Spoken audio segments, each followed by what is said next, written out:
What's up? Today we are looking at a section of a Jason Becker song that sounds like this.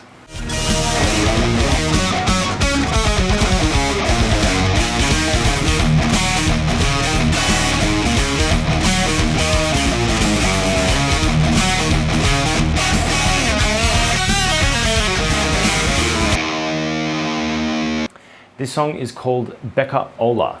Now, I believe this is in reference to the Beck album Becker-Ola, which itself is in reference to the jukebox company Rock-Ola. So that's the first useless fact of this video out of the way. The reason that I've chosen this riff to teach you is because there are so many different techniques that are required to make this work. The thing is about these techniques is none of them individually are that difficult, but because they're mashed together so quickly, to be able to play it consistently and play along with the track, you really do need to concentrate. This is a riff that I use to warm up, or at least to see if I'm warm. Because I know that if I'm not warm, I can't play this riff. First thing in the morning I pick up the guitar, it's just very, very messy. And I believe that until you're both comfortable with this riff, so you know it inside and out, you've been able to play it for a little while and you're pretty comfortable with it, and you're warmed up, until you're both of those things together, you're not going to be able to play this riff that well. But of course, once you've learned it, once you're warmed up, once you're ready to play it, you feel really awesome playing it because it sounds cool and it becomes easy to play when you know how to do it. But once again, you do have to be warmed up. You do have to be concentrating to make it work. Now, this song itself, I do recommend you go out and learn it if you like the riffs that you hear here, because there are multiple other riffs that exist in this song that sound really cool. At the end of the video, I'm going to play you the solo. Now, it's not actually that difficult of a solo, but once again, it sounds really cool. It's a challenge to play and it's interesting. Anyone who listens to you playing that is going to think you're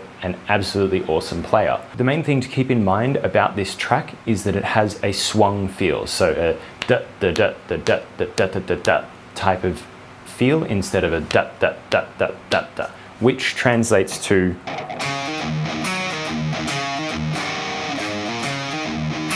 instead of.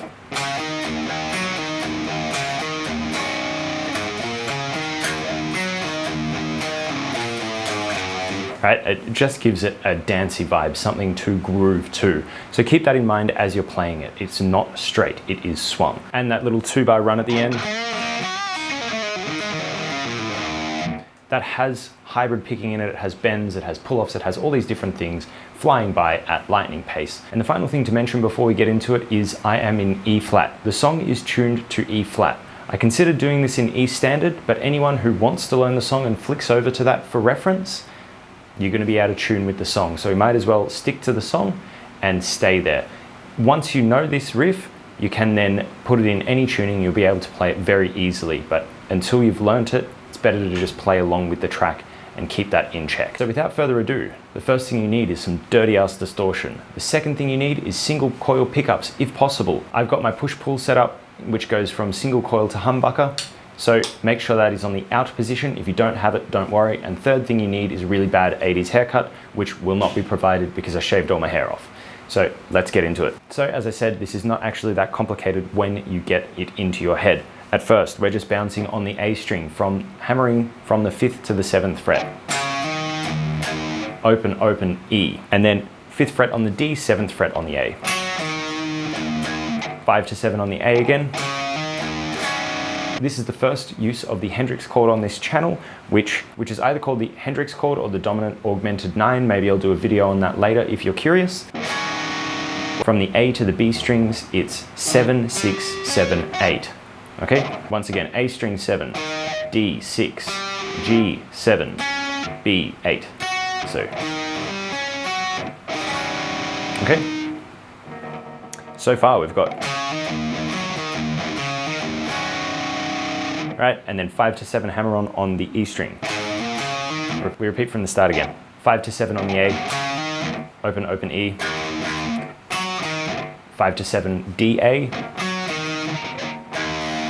open E again, and then you hit the 7th fret on the A string.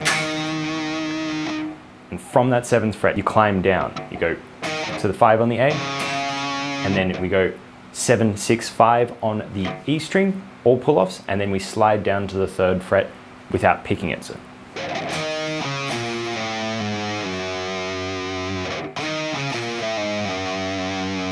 So far we have got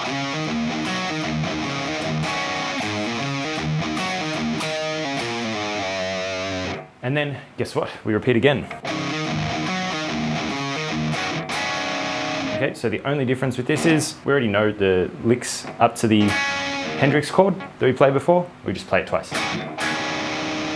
And then we do the big run. So far.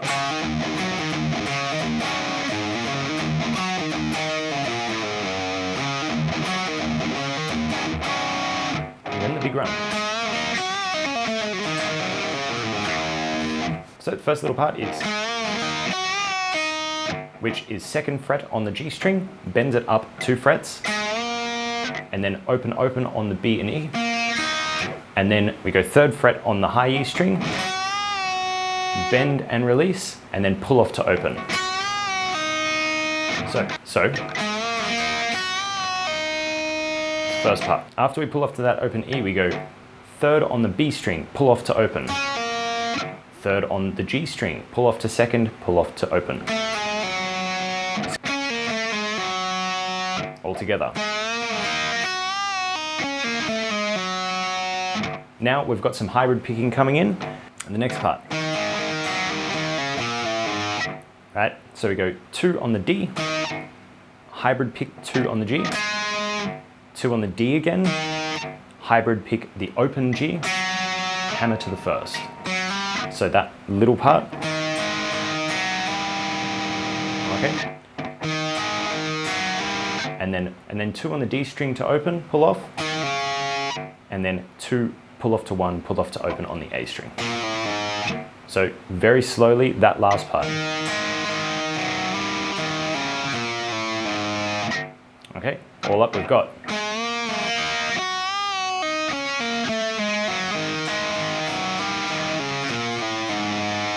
So that is the first riff.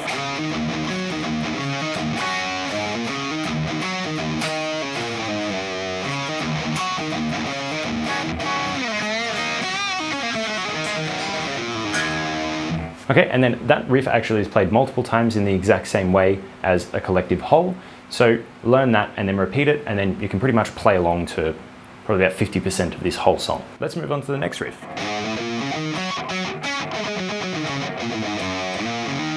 The section of the track that I've chosen is that it goes from the solo to this riff that we're just about to learn to the intro riff. Okay, so that intro riff plays multiple times through the thing. It's more important that you learn that because it sounds cooler, it's harder, it's more impressive. This riff to me just sounds really cool, and when you get your rhythms right, it sounds really cool. Remember, you've got to have the swung feel. If you don't have the swung feel, this is not going to sound right. 5, 6, 7 on the low E, 5, 7 on the A, and then 5, 5 on the D, and then 7 on the G. So the first 2 bars become, and then we've only got 2 bars left before we're back into that other riff, the next 2 bars. So that's just 8, 7, 5, 7, 5 on the D string, followed by 7, 5 on the A. And these are triplets, so this is the swung feel but with that extra note added in there. So count this as 1 and a 2 and a 3, even though the rhythm is offset. So like when you're playing along with the track, it's not landing on the first beat of the bar, it's landing on a different place, but while you're getting this rhythm down. 1 and a 2 and a 3, 1 and a 2 and a 3, okay? Then we do 7, 6, 5, 3 on the E string. So all together. And then 7 on the E, 5 on the A, 7 on the A. And then 7 on the E to round it off before we go into the next riff. So that whole riff, slowly.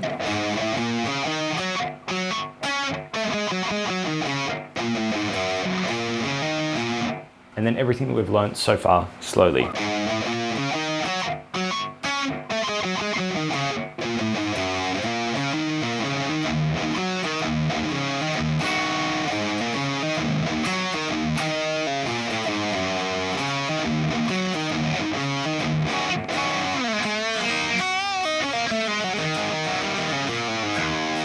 And now to finish out this video, I'm going to play the solo and that riff and the final riff along with the track so that you get an idea of a bit more of the song, and feel free to go learn it. It is a fun song, it's very rewarding, it's pretty easy to pick up, and it sounds really cool. It sounds very impressive when you play it well.